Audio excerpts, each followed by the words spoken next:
प्रिय किसान भाइयों, अन्नदाताओं, आजकल खेती में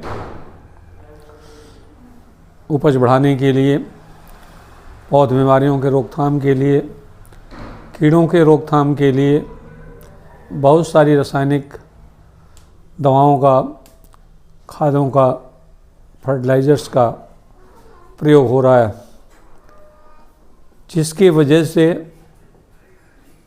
प्रदूषण बढ़ता जा रहा है।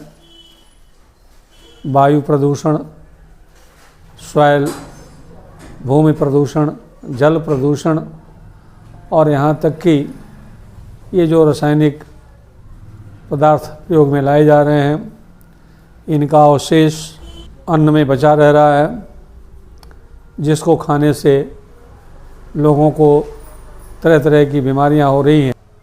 ये केवल अनाजों तक ही नहीं सीमित है। इन दवाओं के प्रयोग से जो दुग्ध उत्पादन है, दुधारू पशुओं से दूध मिल रहा है, उसमें भी ये रासायनिक पदार्थ कुछ न कुछ मात्रा में उपस्थित रह रहे हैं। इसी प्रकार मुर्गी का जो अंडा है वो भी दूषित है, क्योंकि मुर्गियां इन रसायनों को खा रही हैं। प्रकारांतर से कीड़ों की रोकथाम के लिए हम रसायन का प्रयोग करते हैं। जो मुर्गियां कीड़ा खाती हैं उनमें भी ये रसायन पहुंच जा रहा है। वैसे आप देखते होंगे कुक्कुट फार्म पर जो दाने दिए जाते हैं वो भी वेयर हाउसेस के निकले हुए दूषित अन्न दिया जाता है, इसलिए अंडा भी दूषित है। और क्या कहा जाए, माताओं के दूध तक ये रसायन पाया जा रहा है। अब आप रसायनों की इस प्रदूषण की गंभीरता आप समझ गए होंगे। जो सबसे दूसरा महत्वपूर्ण बात यह है कि जिन कीड़ों और बीमारियों के लिए इन रसायनों का प्रयोग किया जा रहा है, वो कीड़े इन रसायनों के प्रति रोधी हो जा रहे हैं, अर्थात वो दवाएं इन कीड़ों पर काम नहीं कर रही हैं। साथ ही किसान भाइयों, भूमि में या वातावरण में जो हानिकारक जीव हैं वो फैल रहे हैं, और जो लाभदायक कीट हैं और जीव हैं भूमि में, पानी में, जहाँ कहीं भी प्रकृति में, वो इन दवाओं से मर रहे हैं। इन बातों का ध्यान रखते हुए अब बीमारियों के रोकथाम के लिए आयुर्वेदिक दवाओं का प्रयोग किया जा रहा है, जिसे कृषि आयुर्वेद का नाम दिया गया है। किसान भाइयों, ये एक समस्या आप देखते होंगे, कुछ पौधों के फूल और फल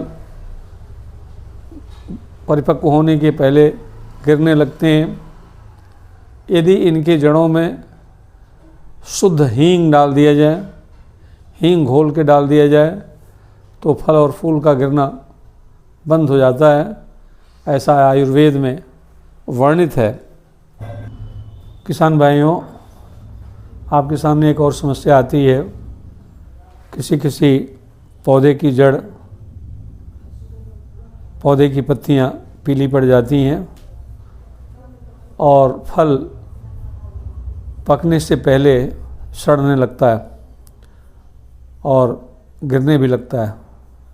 इस बीमारी के रोकथाम के लिए लिकोरिस की जड़ और चिवरी की छाल का काढ़ा बना लेना चाहिए। जब ये काढ़ा ठंडा हो जाए तो इसमें दूध और मधु मिला लें और उस पौधे के जड़ में डालें, तो उसकी पत्तियां पीली नहीं होंगी, फल परिपक्व होने के पहले सड़ेंगे नहीं, आपका वो वृक्ष लाभकर साबित हो जाएगा। किसान भाइयों, अभी जो मैंने बीमारी पौधे में बताया था कि किस पौधों में पत्तियां पीली होने लगती हैं, परिपक्व होने लगती हैं, फल में सड़न उत्पन्न हो जाता है, गिरने लगता है फल। अभी बताया आपको। उसकी एक और भी दवा है मोथा, जिसे हम नटग्रास कहते हैं, और खसखस की जड़ का काढ़ा। किसान भाइयों, खसखस आप जानते होंगे। खसखस की जड़ बड़ी खुशबूदार होती है। कूलर में जो घास लगाई जाती है वो खसखस की जड़ ही होती है, और जब वो भीगता है तो उससे हो के जो हवा निकलती है वो बहुत ही खुशबूदार होता है। तो मोथे के जड़ को और खसखस के जड़ का काढ़ा बना लें, और जब वो ठंडा हो जाए तो उसमें दूध, घी और मधु मिला लें, और इस घोल को उस पौधे के जड़ में डालेंगे तो वो समस्या पौधे की हल हो जाएगी, बीमारी ठीक हो जाएगी। किसान भाइयों, कुछ पौधे में फल विकृत हो जाते हैं और पत्तियां भी विकृत हो जाती हैं। इनके रोकथाम के लिए सरसों का दाना और चीनी बराबर मात्रा में मिलाकर चटनी बना लें पीस करके, और फिर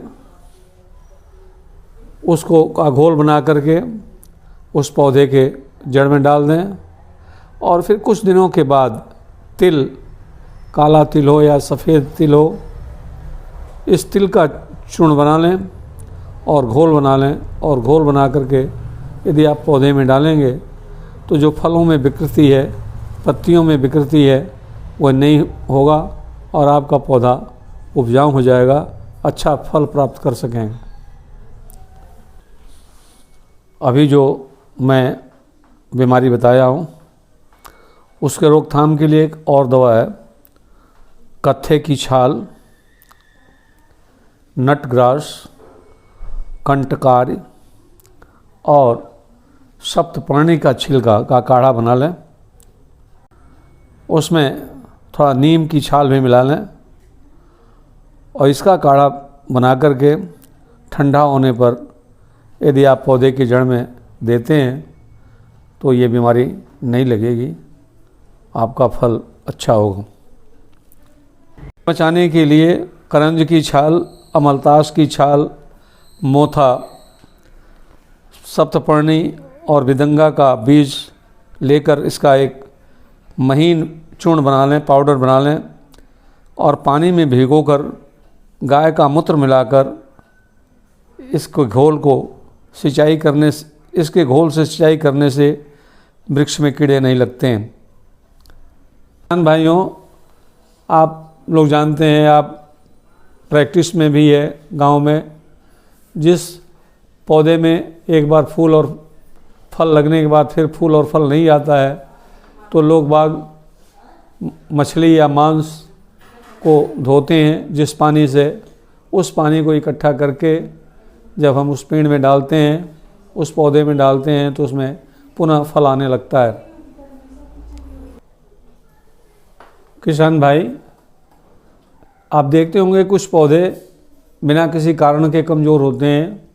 यदि आपके पास ऐसा कोई पौधा है तो तिल का चूर्ण, गुड़ और गाय का दूध ले करके उसमें पानी मिलाकर यदि आप पौधे को देंगे तो आपका कमज़ोर पौधा मजबूत हो जाएगा, उसका वानस्पतिक वृद्धि तेज हो जाएगी और देखने में अच्छा लगेगा। किसान भाइयों, कभी कभी आप देखते हैं बरसात के दिनों में बिजली गिर जाती है वृक्षों पर और वृक्ष जो है झुलस जाते हैं। ऐसे वृक्षों को ठीक करने के लिए मोथा, खसखस, महुआ, मटर, चना और तिल बराबर मात्रा में लेकर पाउडर बना लें और पाउडर को पानी में घोल लें और इस लेप को, इस घोल को जो गाढ़ा होगा ले करके जहाँ वृक्ष जला हुआ है उसके पास लगा देंगे तो वृक्ष ठीक हो जाएगा। किसान भाइयों, पौधे के अच्छी वृद्धि के लिए मुलेठी की जड़ का पाउडर, महुआ, गुड़ और कोक्टस के पाउडर में मधु मिलाकर ज़मीन में डालने से पौधे की अच्छी वृद्धि हो जाती है। यह टॉनिक का कार्य करता है। किसान भाइयों, एक चीज़ और मैं आपको बताना चाहता हूँ। यदि आम से, वृक्ष से आप अच्छा फल लेना चाहते हैं तो मैं एक काढ़ा बता रहा हूँ। उस काढ़े को आप तैयार करें और ठंडा होने पर आम के वृक्ष के जड़ों में डालें तो निश्चित तौर पर आपको उसका प्रभाव अच्छा दिखेगा और आप प्रसन्न हो जाएंगे।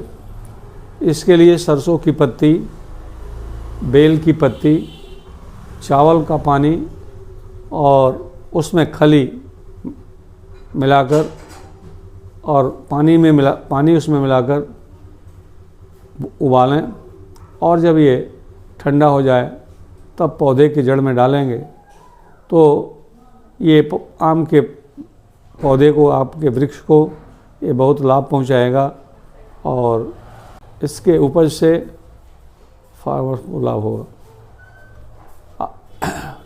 किसान भाइयों, आप लोग बीज रहित फल प्राप्त करना यदि चाहते हो और जब कभी आपको बीज रहित फल प्राप्त होता है तो आपको अच्छा भी लगता है।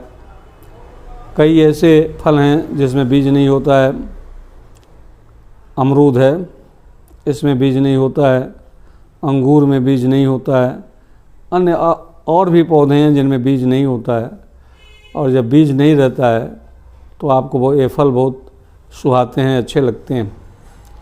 बीज रहित फल प्राप्त करने के लिए मुलेठी की जड़ ले लें, गुड़ ले लें और एक कूट होता है पसारी के यहाँ मिल जाएगा, महुआ मिल जाएगा और ये सबको पीस के चटनी बना लें और जिस पौधे से बीज रहित फल लेना हो उसके जड़ में डाल दें तो आपको बीज रहित फल प्राप्त हो जाएगा।